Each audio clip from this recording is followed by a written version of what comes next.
sir, for your good words. I don't know the good words that you said, whether I fulfill.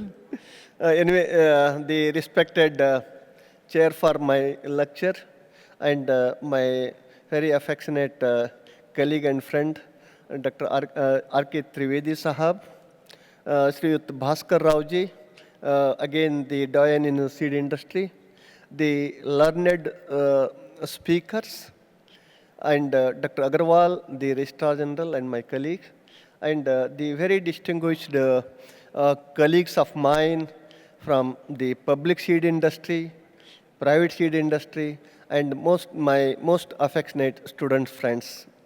Today I am here to express some of my thoughts about the intellectual property rights and international treaties on seeds.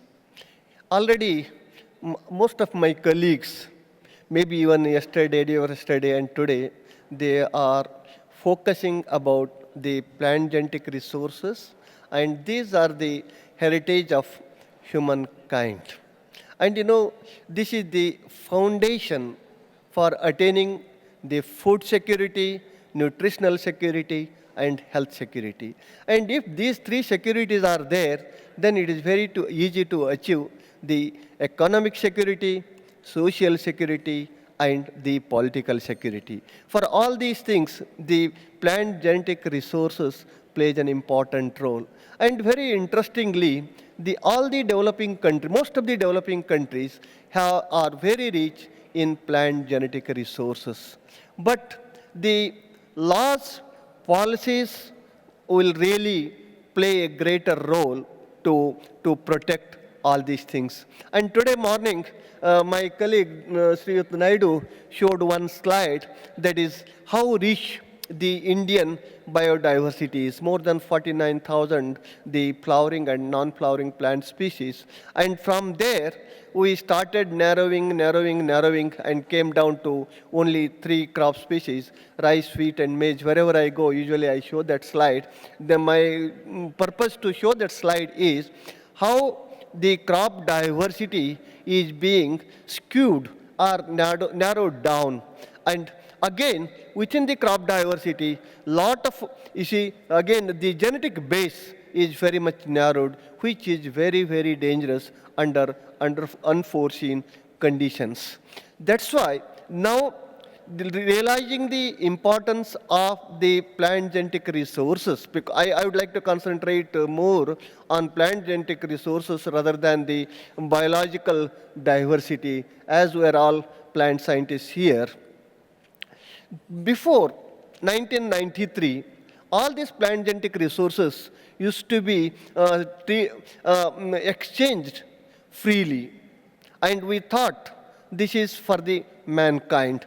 And we talk a lot about green revolution. How green revolution could happen, this is only because of the exchange of plant genetic resources. I shall give one example of wheat. There was a great hue and cry as far as the food security is concerned, particularly with third world countries. Take, for example, India. Really, we're facing a lot of problem. We are 35 crore people during 1950s, I'm telling, and we used to produce only 50 million tons. Always we used to go to other countries with begging hands to give the food. So it was sip to mouth. How to change this sip to mouth, from sip to mouth to surplus to export? This could happen only because of green revolution, and green revolution could happen only because of the exchange of plant genetic resources. A dwarfing gene from a variety called Daruma Daruma variety was being cultivated in Japan. During 1946, after the World War, an US officer took that material to Washington State University, where Dr. Oil worked on that with the winter wheats, and then he sent it to Dr. Borlaug, and the rest is the history. And because of that, they could develop the dwarfing wheats, which solved the food problem. Same case with even rice also. Hence, This was possible only because of the exchange of knowledge. But you see, say for example, about some 30, 40 years back, actually we used to say that knowledge will increase when it is shared. But now it has lost its significance because we are in the knowledge economy world. And we now say that the encashing the knowledge is more important. And for this, innovation is the key for production as well as processing of the knowledge. Now, any nation's ability, how you count, how you evaluate the nation which has the ability to convert knowledge into wealth and social good through process of innovation will determine its future and also the economy. And moreover, this whatever the innovation that we make and whatever the intellectual property rights we possess, how to use is very important. That's why the Bill Gates always says the intellectual property has the shelf life of a banana. So you have to use it immediately. And particularly with the public institutions where I have a lot of experience, what I observed is we are very good in development of the varieties and hybrid products. And also we are very good in getting the IP with some persuasion because we get marks card for scores for our promotions and other things. But at the same time, we are very poor in implementation. Everywhere I say, simply getting IP is not important. How you use IP is very important. In this regard, I really very much appreciate the private seed industry, whatever the IP, intellectual property they get, they actually encash it. This is the real knowledge economy. And that's why the simply getting IP is not important. How you use that IP for further, encashing it is very important. That's why always we say, if you have the IP, then you will get a lot of money, and with that you can, support the new innovations. And again, you see, this IP is created to ensure against the unfair trade and practices, and also allowing an investor to recoup his research. You see, the public institutions, you can say the charity organizations, whereas private institutions, they are commercial organizations. Whatever the investment they make, they must earn more than that. Then only that becomes a viable industry. And only it is the intellectual property rights really helps in this regard. We should be like a business person, and how intellectual property management that we do is very, very important. In India, we have around 7 different IP regimes. It may be the Patent Act, or it may be Trademark Act, Copyright Act, or PPV&FR Act, like that. So simply getting the patent or the IPR is not important. How you manage that IPR is very important, and most of you are from the public institutions. That's why I would like to stress upon it. We have to learn a lesson from the private industry, how very nicely they use they use the IPR for encashing it.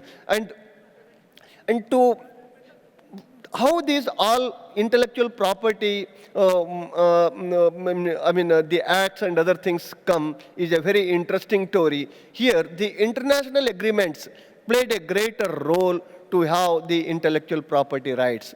All of you know about the GATT and also WTO, that is the World Trade Organization, and also you know the trade-related aspects of intellectual property rights. That is, in general, we call it as the TRIPS. This is one of the international agreement which is very much related to the seed. And the second agreement is Convention on Biological Diversity. Just now, Dr. R.K. Chaudhary Saab explained about the importance of this. And third one is the International Treaty on Plant Genetic Resources for Food and Agriculture, which is also known as treaty or seed treaty, and somebody call it as ITPRFA. And Nagoya Protocol is again a part of the Convention on Biological Diversity. I'll explain what it is afterwards. And another very important agreement is on the International Union for the Protection of New Varieties of Plants, which is commonly called as UPAO. And the next one is the Patent Cooperation Treaty, then Cartagena Protocol, particularly for the biosafety aspects, and also the geographical indications. I feel these are some of the important international agreements. In addition to this, there are many other agreements, but I would like to concentrate more on this. You know, I was talking to you about the TRIPS, that is trade-related aspects of intellectual property rights. It is an international agreement administered by WTO, that is World Trade Organization, that sets down minimum standards and regulations of many forms of intellectual properties as applicable to WTO members. And most of us are WTO members unless and until we have our own laws in place, policies in place, then we cannot become the active members of WTO. And as per the GATT agreement, ratification is compulsory requirement of WTO membership to obtain easy access to the numerous international markets. If at all you would like to have you involve yourself in the import and export, you should have to have the laws in place. And also,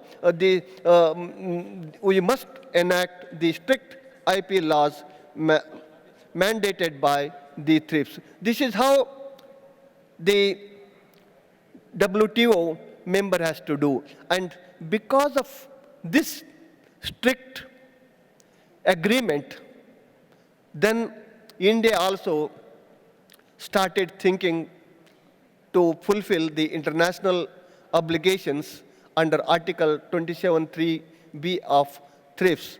That is, the member shall provide for protection of the plant varieties.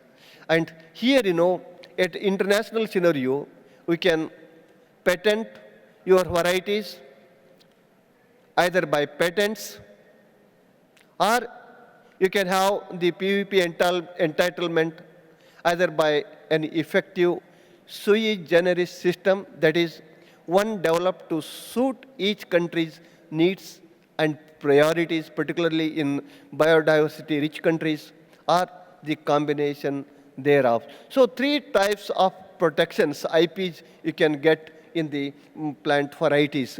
And countries are free to choose their own effective sui generis regime for protection of the plant variety rights, looking to your conditions. And here, the India, as I said, is a biodiversity-rich country, and looking to the biodiversity that we have, and also looking to the tradition that we have, as agriculture, history of agriculture goes back to almost 20,000 years or even beyond that, wherein our ancestors, particularly the farm women, selected the plants from weeds and grasses. That's how today you find rice, wheat, maize, pulses, vegetables, fruit trees, etc. And to give respect to our heritage and also bring this into act, we accepted the sui generis system with lot of internal discussions and debates. During 2001, we enacted the act called Protection of Plant Varieties and Farmers' Rights Act. It is number 53 Act of 2001. The main objective of this act is to provide plant breeders' rights and farmers' rights, encourage the seed industry for investment. And another very important objective is to confer or the honor to our farming community and individual farmers by awards for their conservation effects in plant genetic resources in the form of farmers varieties or local varieties or land the wild species, etc. And here, Government of India every year is conferring the farmers with 3 types of awards: Plant Genome Savior Community Awards, Plant Genome Savior Farmer Reward, Plant Genome Savior Farmer Recognition Awards. And another objective is to see that farmer gets quality seeds and the planting material at affordable price on time. So these are the important objectives. With these objectives, the authority was established during 2005. Since then, authority is working, and already authority has given more than 1,000 PVP entitlements, and particularly to the farmers, about 500 and odd the PVP entitlement.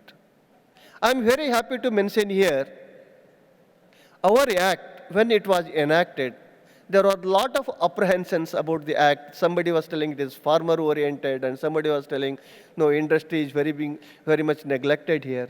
But I would like to say, ours is a very balanced act, and it is pro-industry, seed industry, pro-public institutions, and also pro-farmer institutions. And that's how we are getting applications, and large number of applications from public institutions, the private seed industry, and also from the farming community. From the farming community, we have received more than 5,000 applications, and so far we have received around 10,000 applications. That itself speaks that our act is very, very proactive, and it is a model in the world, and it is a very unique act in the globe, I should say. And this act only we could enact because of the agreement that we have to fulfill for the TRIPS and WTO. And coming to the another treaty, that is Convention on Biological Diversity, which we generally call it as CBD. So this, you see, when WTO came at the same time, people were, in the globe, there was a lot of discussions how to protect the biodiversity that we have, particularly with respect to plant genetic resources. I am telling how to protect it. That was very, very important, and a lot of discussions. And finally, this CBD entered into force on 29th December 1993. And this is the only international instrument addressing the biological diversity. And the main aspects of this convention is the conservation of biological diversity. Already Dr. Chaudhary Saab explained about this.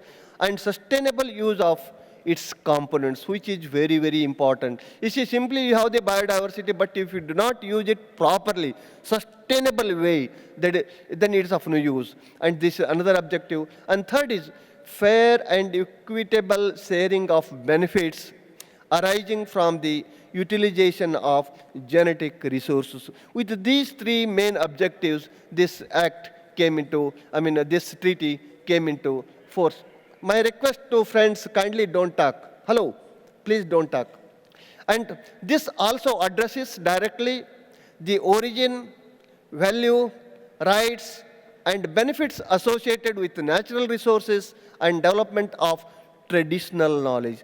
Particularly the third world countries like India, developing countries like India, we have a lot of traditional knowledge.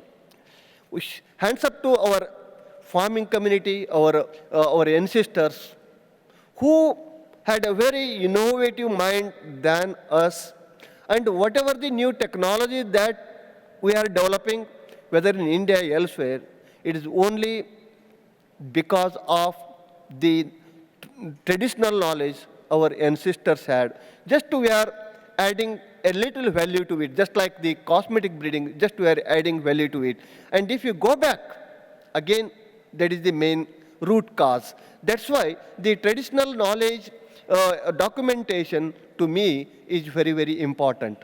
And India is also a party to the convention. Most of the countries in the world, in fact, in my write-up, I have given the diagram, I mean, this one, the map also, most of the countries are the party to the convention. And you see, again here, as TRIPS, we enacted act like called PPV&FR Act. Here also we had to enact the act, and with a lot of discussions, we passed the Biological Diversity Act in 2002. And what it says is this sovereignty over the biological resources. This act has, the authority has, and conservation of biological diversity, sustainable use of biological diversity, and equitable share of benefits arising out of the utilization of plant genetic resources. Whatever is there in the convention CBD, same thing is also replicated here. And also, this CBD introduced, that is access benefit sharing system, that is ABS, which is very commonly known as the ABS system, and that is the regulation of collection and other types of access to genetic resources. And also this ABS is also applicable to the traditional knowledge of indigenous and local communities associated with the genetic resources. The next treaty, I should say the offshoot of CBD is again the International Treaty on Plant Genetic Resources for Food and Agriculture, which is commonly known as ITPRFA or the Sea Treaty and also Treaty. And it is an international treaty and signed during 2001 and came into force during 2004, June 29th. And as of now, 193 countries are the members. 2 years back, hardly 131 countries were there, and today 193 countries are the members. This itself speaks how important this international treaty is. And the main purpose of this treaty is to establish an effective and transparent multilateral system to facilitate the access to plant genetic resources for food and agriculture, and to share the benefits arising out of their use in a fair and equitable way. And this, you see, the Annex 1 crops have been already mentioned, and MLS applies to 35 food crops and 29 forages. The recognizing the enormous contribution of farmers to the diversity of crops is very, very important, and that's how as a biodiversity rich country, we have a special provisions for as the farmers' rights in our act. And even in the ITPRFA also, it has been very much stressed upon, and it is almost similar to what the provisions that were given. And again, to establish, another objective is establishing a global system to provide farmers, plant breeders, and scientists with access of plant genetic resources. That's what I said. So this plant genetic resources is heritage of humankind, and if we keep it somewhere else, and if it is not utilized properly, it is of no use. That's why for attaining the sustainable agricultural and food security, this is very important. And the genetic material will be freely exchanged among the nations that are contracting parties within MTA. And fair sharing of benefits at international level through the treaty and its standard material transfer agreement, which is commonly we call it as SMTA. And India is a signatory and also ratified this treaty in June 2002. Coming to the Nagoya Protocol, in the CBD, the third objective says that the benefit sharing, which is very, very important. And there, legal framework was not there. That's why this Nagoya Protocol was adopted in a place called Nagoya in Japan on 29th October 2010 to bring transparency in benefit sharing. As of now, 62 countries have signed or ratified the protocol, and India ratified on October 9, 2012. The protocol significantly advances the conventions, that is third objective, what I said, that is benefit sharing, by providing a strong basis for greater legal certainty and transparency. This is very important for both providers and users of the plant genetic resources. Coming to another international treaty which is very, very important, and here, that is the Union for the Protection of New Plant Varieties, which is commonly called as UPAO. The head office is in Geneva. And it was established in 1961 in Geneva.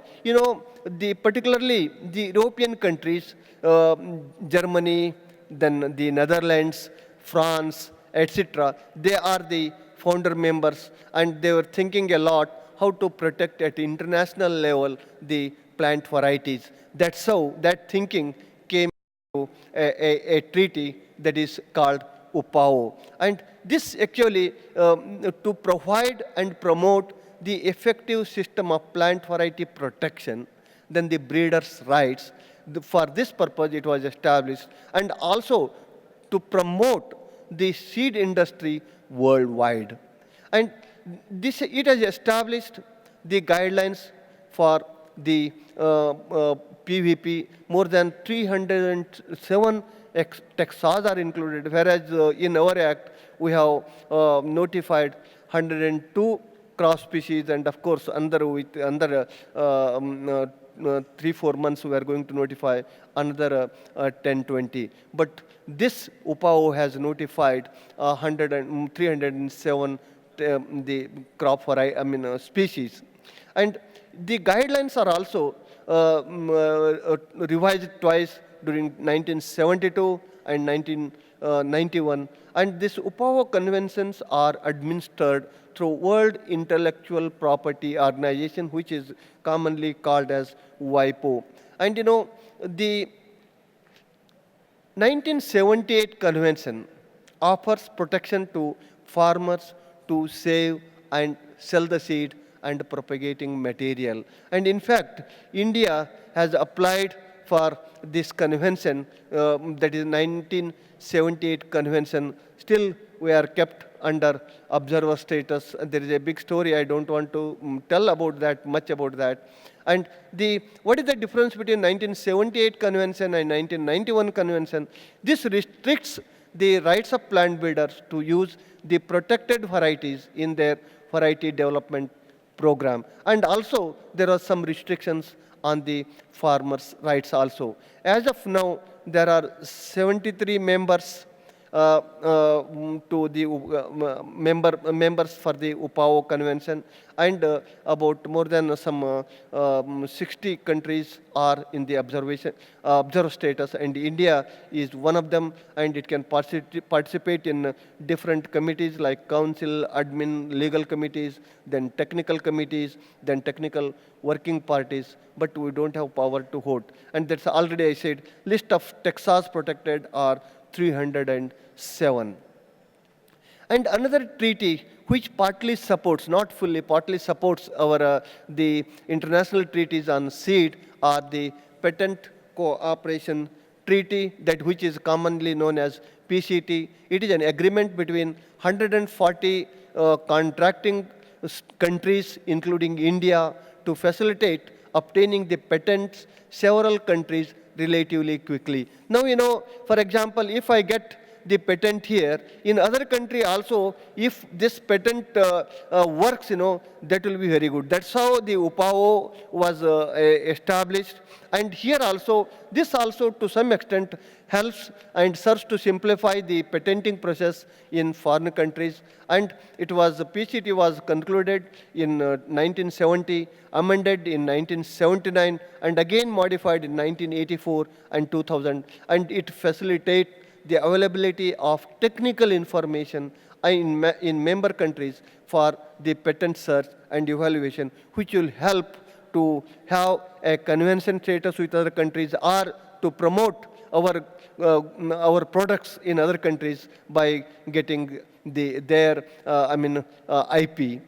The another very important the treaty is the Cartagena Protocol, particularly for the biosafety purpose. And this is administered by the Ministry of Environment and the Climate Change. And the ITPJRFA is administered by the DAC, that is, and the Farmers Welfare, that is Department of Agriculture, Cooperation, and Farmers Welfare. And coming to this Cartagena Protocol on biosafety governs the movement of living modified organisms, which is commonly called as LMOs, resulting from modern biotechnology from one country to another. Now, the Ministry of Environment and Climate Change, they are formulating the guidelines for this. I think within few days, the guidelines will come. The last meeting was just yesterday. There was yesterday only there was a meeting to finalize the guidelines. And this was adopted worldwide on January 29th, 2000, and entered into force on September 11, 2030. As I said, main aim is to ensure that safe handling and transport and use of the living modified organisms. And finally, this geographical indication, this is, it may not directly help, but to some extent to our treaties, particularly on the seeds, this should help. How we could cancel the patents in case of neem, in case of haldi, that is turmeric, and again in basmati rice, is because of this. Though the traditional knowledge that we had, the traditional knowledge is very, very important, and because we had the traditional knowledge since many, many centuries, we could fight in the international court and cancel. Now, Gawar, there more than 200 patents are there. But again, it is indigenous to us, and it is being grown in Rajasthan, Haryana, and Gujarat. So this geographical indication plays a very important role to protect our material. What is geographical indication? It applies not only to the plants, but the other goods also. For example, Dharwad Peda, that is also a geographical indication. Kanchivaram sari, like that I can give a number of examples. So this indicates indications that identify a good as originating in the territory of a member or a region or a locality in that territory. This is how the TRIPS defines. This is called as geographical indications, and this is actually it gives the geographical origin of the product, whether it's a plant, basmati rice, where it is originated, and it will have the brand. And if basmati rice is grown somewhere else other than that, it will not get that type of aroma and other things. And granted only to the associations of product producers located in a particular geographical area. And this is not individually held, but it is held collectively. Whereas your the farmers' rights or the plant breeders' rights, you can have individually also, how you apply, or collectively also. But here, it is only collectively in the area as a whole. And it is not heritable and assignable, whereas our whatever the PVP entitlement that we give, they are heritable also. And GI is granted in, already we have given the GI in almost 43 different varieties in different crop species. So here, in field crops, in rice and wheat, GIs have been obtained by different groups, particularly from Kerala, lot of geographical indication certificates they have obtained. And in food crops, in 8 different varieties in different crop species they obtained. And spices, particularly again it is from Kerala, 2. Plantation crops, 4. Ornamental, that is the jasmines, they could get 1. And also in vegetables, that is in eggplant or brinjal, they got the geographical indication. And the obtaining geographical indication to me is very, very important to protect the product of that particular region. These are all what I wanted to say. And all these treaties related to seed really focus on not only the food security, but also the nutritional security and the health security. And this picture also indicates the same. And I thank all of you profusely for your kind attention. And also I thank profusely the organizers, and particularly the Trivedi Saab, Keshavalu and Parsad Saab, for providing me an opportunity to come over here and get a lot of knowledge from all of you. Thank you very much.